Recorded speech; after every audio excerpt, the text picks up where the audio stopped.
What will it take for this government to take crime seriously?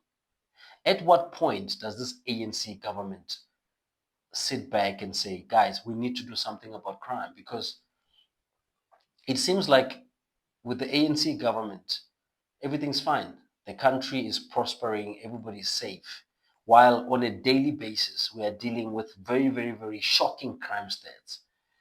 And the mass shootings started very slowly in the Eastern Cape, KZN areas. And what has happened lately is that we now have mass shootings 2 weeks in a row. And the pattern is very, very similar. It's people that are sitting at a tavern drinking, and some random guys show up with AK-47s and take them out. And then in some instances, there are babies even involved. So the question I'm asking myself is, if you are the South African Police Service, what are you doing about that information? Why are you always chasing criminals as opposed to understanding what they're going to do next and catching them, which is called crime intelligence?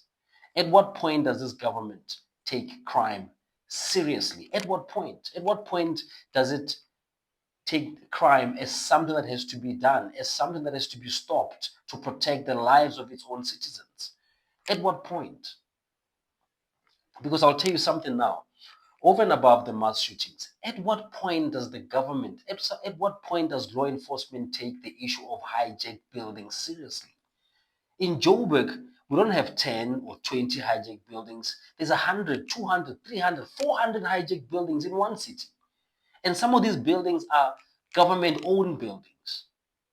So you make me understand how a government, the city of Joburg, can allow that to happen.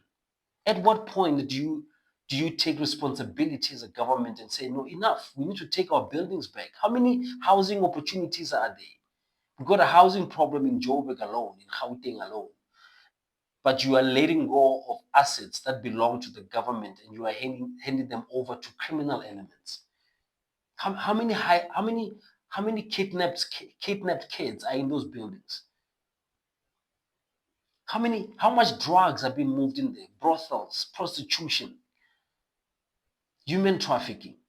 How much criminality goes on in hijacked buildings? Because hijacked buildings, just from looking at them from the outside, you can tell that they are havens of criminals.